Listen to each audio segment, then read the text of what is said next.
সেইকাৰণে কৈছে যে স্থিৰা, তো স্থিৰ এই গুণটো যে কৃষ্ণৰ মাজত আছে, আৰু কৃষ্ণৰ মাজত যেনেকৈ আছে এই গুণটো ভক্তৰ মাজতো থাকে। শ্ৰীল প্ৰভুপাদৰ মাজত আমি এই গুণটো দেখা পাওঁ যে শ্ৰীল প্ৰভুপাদে এই যে আমি যিটো ইস্কন আন্দোলন, ইস্কন সংস্থা, যিটো আমি সংস্থাত আছোঁ, এইটো আমি 1966 চনত 1966 এইটো আমেৰিকাৰ নিউয়ৰ্ক চহৰত স্থাপিত হৈছিল।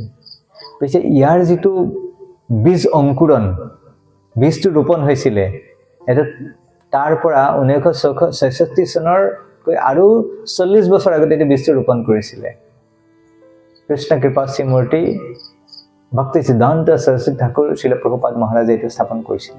1922 চনত অভয় চৰণ দে শ্ৰীল প্ৰভুপাদক যেতিয়া লগ পাইছিলে তেতিয়া কৈছিলে যে তুমি শিক্ষিত ল'ৰা, তুমি ইংৰাজী ভাষা জানা, তুমি গৌৰাংগ মহাপ্ৰভুৰ বাণী, চৈতন্য মহাপ্ৰভুৰ বাণী গোটেই জগতত কেলৈ প্ৰচাৰ নকৰে ইংৰাজী ভাষাত? আৰু 1922 চনৰ পৰা তেতিয়া প্ৰভুপাদ কলেজত পঢ়ি আছে, আৰু তেওঁৰ বিবাহ হৈছে, তেওঁ গৃহস্থ, তেওঁৰ চাকৰি বাকৰি নাছিলে সেই সময়ত একো।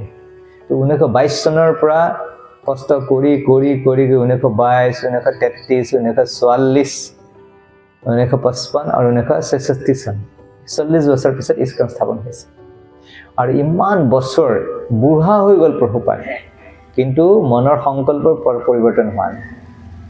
এইটোকে স্থিৰতা, এণ্ডিউৰেঞ্চ।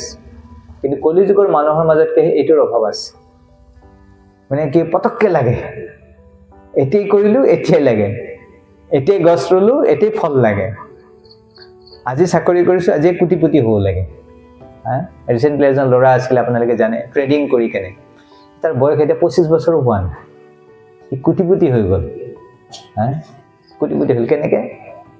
কম বয়সতে বহুত পইচা লাগে, কিন্তু কিবা কৰিছে, স্থিৰতা নাই, ধৈৰ্য নাই। কিন্তু কোনোবাই যে কৃষ্ণ ভক্তিৰ অনুশীলন কৰে, তো সেই গুণটো আমাৰ মাজত আহিব।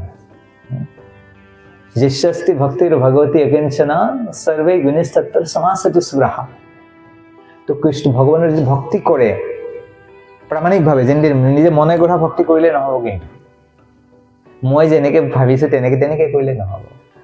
গুৰুসকলে কেনেকৈ কৈছে, আচাৰ্যসকলে কেনেকৈ কৈছে, তেওঁলোকৰ মতে কৰিব লাগে। তেতিয়াহ'লে কি হ'ব? যশস্তি ভক্তিৰ ভগৱতী অকিঞ্চনা সৰ্বে গুণিস্তত্তৰ সমাসতি সুৰাহা।